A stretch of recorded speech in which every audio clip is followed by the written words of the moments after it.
Luella Miller first appeared in 1903 in the collection The Wind in the Rosebush and Other Stories of the Supernatural. Featured in Halloween stories and representative of feminist and Gothic literature. Weak heart? Weak fiddlesticks! There ain't nothing weak about that woman. She's got strength enough to hang on to other folks till she kills 'em.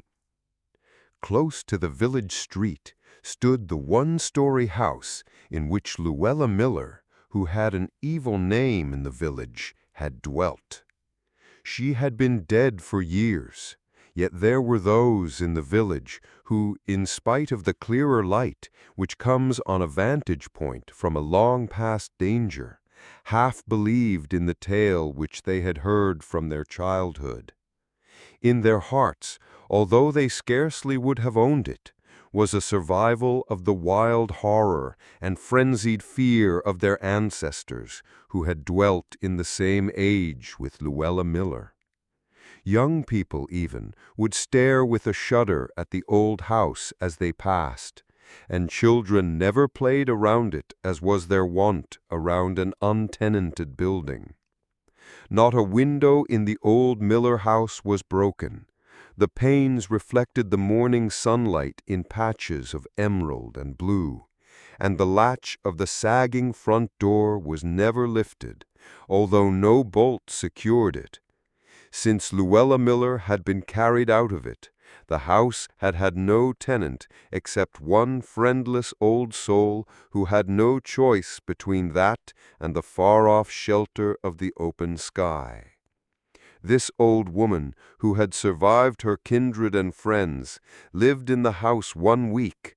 Then one morning no smoke came out of the chimney, and a body of neighbors, a score strong, entered and found her dead in her bed.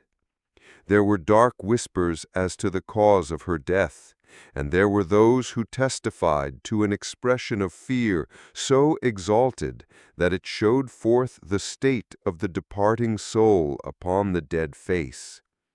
The old woman had been hale and hearty when she entered the house, and in 7 days she was dead. It seemed that she had fallen a victim to some uncanny power. The minister talked in the pulpit with covert severity against the sin of superstition. Still the belief prevailed. Not a soul in the village but would have chosen the almshouse rather than that dwelling. No vagrant, if he heard the tale, would seek shelter beneath that old roof, unhallowed by nearly half a century of superstitious fear. There was only one person in the village who had actually known Luella Miller. That person was a woman well over 80, but a marvel of vitality and unextinct youth. Straight as an arrow, with the spring of one recently let loose from the bow of life, she moved about the streets, and she always went to church, rain or shine. She had never married, and had lived alone for years in a house across the road from Luella Miller's. This woman had none of the garrulousness of age, but never in all her life had she ever held her tongue for any will save her own, and she never spared the truth when she essayed to present it. It was she who bore testimony to the life, evil, though possibly wittingly or designedly so, of Luella Miller, and to her personal appearance. When this old woman spoke, and she had the gift of description, although her thoughts were clothed in the rude vernacular of her native village, one could seem to see Luella Miller as she had really looked. According to this woman, Lydia Anderson by name, Luella Miller had been a beauty of a type rather unusual in New England. She had been a slight, pliant sort of creature, as ready with a strong yielding to fate and as unbreakable as a willow. She had glimmering lengths of straight, fair hair, which she wore softly looped round a long, lovely face. She had blue eyes full of soft pleading, little slender clinging hands, and a wonderful grace of motion and attitude. "No, she ain't," says I, pretty short. "I thought I didn't smell the coffee," says Luella. "Coffee," says I guess if you have coffee this morning, you make it yourself." "I never made the coffee in all my life," says she, dreadful astonished. "Erastus always made the coffee as long as he lived, and then Lily she made it, and then Aunt Abby made it. I don't believe I can make the coffee, Miss Anderson."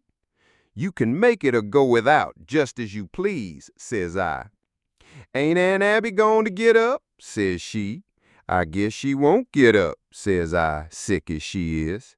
I was getting madder and madder. There was something about that little pink and white thing standing there and talking about coffee when she had killed so many better folk than she was, and had just killed another, that made me feel almost as if I wished somebody would up and kill her before she had a chance to do any more harm. "Is Aunt Abby sick?" says Luella, as if she was sort of aggrieved and injured. "Yes," says I, "she's sick and she's going to die, and then you'll be left alone, and you'll have to do for yourself and wait on yourself or do without things." I don't know but I was sort of hard, but it was the truth, and if I was any harder than Luella Miller had been, I'll give up. I ain't never been sorry that I said it.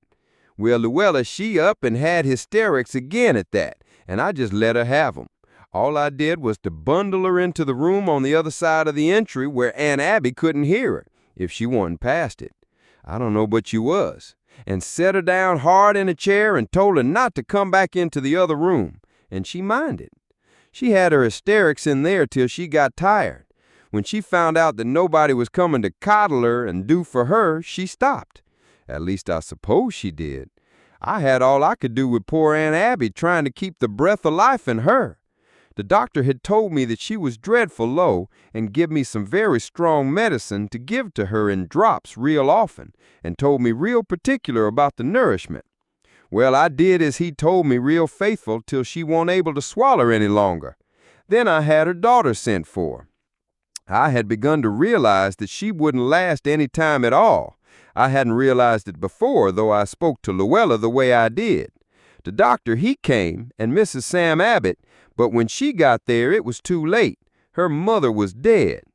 Aunt Abby's daughter just gave one look at her mother laying there. Then she turned sort of sharp and sudden and looked at me. "Where is she?" says she, and I knew she meant Luella. "She's out in the kitchen," says I. "She's too nervous to see folks die. She's afraid it'll make her sick." The doctor, he speaks up then. He was a young man. Old Dr. Park had died the year before, and this was a young fella just out of college. "Mrs. Miller is not strong," he says, kind of severe, "and she is quite right in not agitating herself." "You are another, young man. She's got her pretty claw on you," thinks I, but I didn't say anything to him.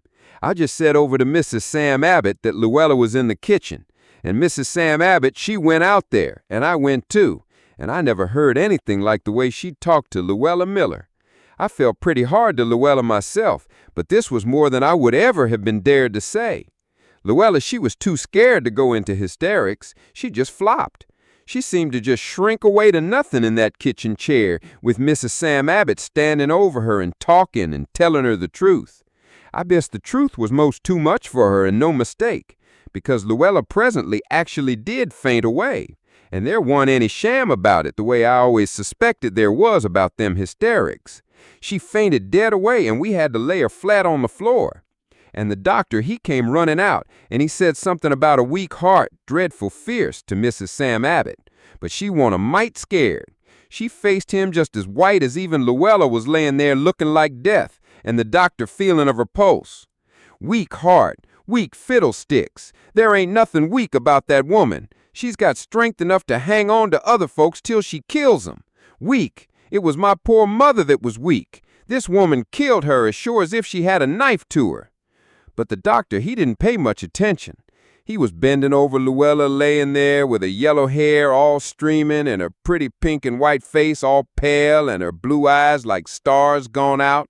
And he was holding on to her hand and smoothing her forehead and telling me to get the brandy in Aunt Abby's room. And I was sure as I wanted to be that Luella had got somebody else to hang on to now Aunt Abby was gone. And I thought of poor Erastus Miller. And I sort of pitied the poor young doctor led away by a pretty face.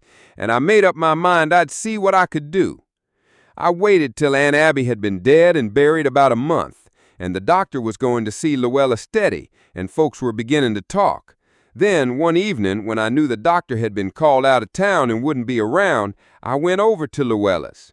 I found her all dressed up in a blue muslin with white polka dots on it, and her hair curled just as pretty, and there wasn't a young girl in the place could compare to her. There was something about Luella Miller seemed to draw the heart right out of you. But she didn't draw it out of me.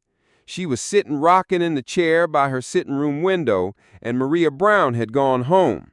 Maria Brown had been in to help her, or rather to do the work, for Luella one helped when she didn't do anything. Maria Brown was real capable, and she didn't have any ties. She wasn't married and lived alone, so she offered. I couldn't see why she should do the work any more than Luella. She wasn't any too strong, but she seemed to think she could, and Luella seemed to think so too, so she went over and did all the work, washed and ironed and baked while Luella sat and rocked. Maria didn't live long afterwards. She began to fade away just the same fashion the others had. Well, she was warned, but she acted real mad when folks said anything. Said Luella was a poor, abused woman, too delicate to help herself, and they'd ought to be ashamed. And if she died helping them that couldn't help themselves, she would, and she did. I suppose Maria has gone home, says I to Luella when I'd gone in and sat down opposite her. Yes, Maria went half an hour ago after she had got supper and washed the dishes, says Luella in her pretty way. I suppose she's got a lot of work to do in her own house tonight, says I, kind of bitter. But that was all thrown away on Luella Miller. It seemed to her right that other folks that weren't any better able than she was herself should wait on her, and she couldn't get it through her head that anybody should think it wasn't right. Yes, says Luella real sweet and pretty. Yes, she said she had to do her washing tonight. She had to let go for a fortnight along of coming over here. Why don't she stay home and do her washing instead of coming over here and doing your work when you're just as well able and enough sight more so than she is to do it, says I. Then Luella, she looked at me like a baby who has a rattle shook at it. She sort of laughed as innocent as you please. Oh, I can't do the work myself, Miss Anderson, she says. I never did. Maria has to do it. Then I spoke out. Has to do it, I says. Has to do it. She don't have to do it either. Maria Brown has her own home and enough to live on. She ain't beholden to you to come over here and slave for you and kill herself. Luella, she just sat and stared at me for all the world like a doll baby that was so abused that it was coming to life. Yes, I says, she's killing herself. She's going to die just the way Erastus did and Lily and Aunt Abby and the others. You're killing her just as you did them. I don't know what it is about you, but you seem to bring a curse, I says. You kill everybody that's fool enough to care anything about you and do for you. She stared at me, and she was pretty pale. And Maria ain't the only one you're going to kill, I says. You're going to kill Dr. Malcolm before you're done with him. Then a red color came flaming all over her face. And I ain't going to kill him either, she said, and she begun to cry. Yes, you be, I says. Then I spoke as I had never spoke before. You see, I felt it on account of Erastus. I told her that she hadn't any business to think of another man after she'd been married to a one that had died for her, that she was a dreadful woman, and she was, that's true enough. But sometimes I have wondered lately if she knew it, if she wa'n't like a baby with scissors in her hand cutting everybody without knowing what it was doing. Luella, she kept getting paler and paler, and she never took her eyes off my face. There was something awful about the way she looked at me and never spoke one word. After a while, I quit talking, and I went home. I watched that night, but her lamp went out before 9 o'clock, and when the doctor came driving past and sort of slowed up, he see there wasn't any light, and he drove along. I saw her sort of shy out a meeting the next Sunday, too, so he shouldn't go home with her, and I begun to think maybe she did have some conscience after all. It was only a week after that Maria Brown died, sort of sudden at the last, though everybody had seen it was coming. Well, then there was a good deal of feeling and pretty dark whispers. Folks said the days of witchcraft had come again, and they were pretty shy of Luella. She acted sort of offish to the doctor, and he didn't go there, and there wasn't anybody to do anything for her. I don't know how she did get along. I wouldn't go in there and offer to help her, not because I was afraid of dying like the rest, but I thought she was just as well able to do her own work as I was to do it for her, and I thought it was about time that she did it and stopped killing other folks. But it wasn't very long before folks began to say that Luella herself was going into a decline just the way her husband and Lily and Aunt Abby and the others had. And I saw myself that she looked pretty bad.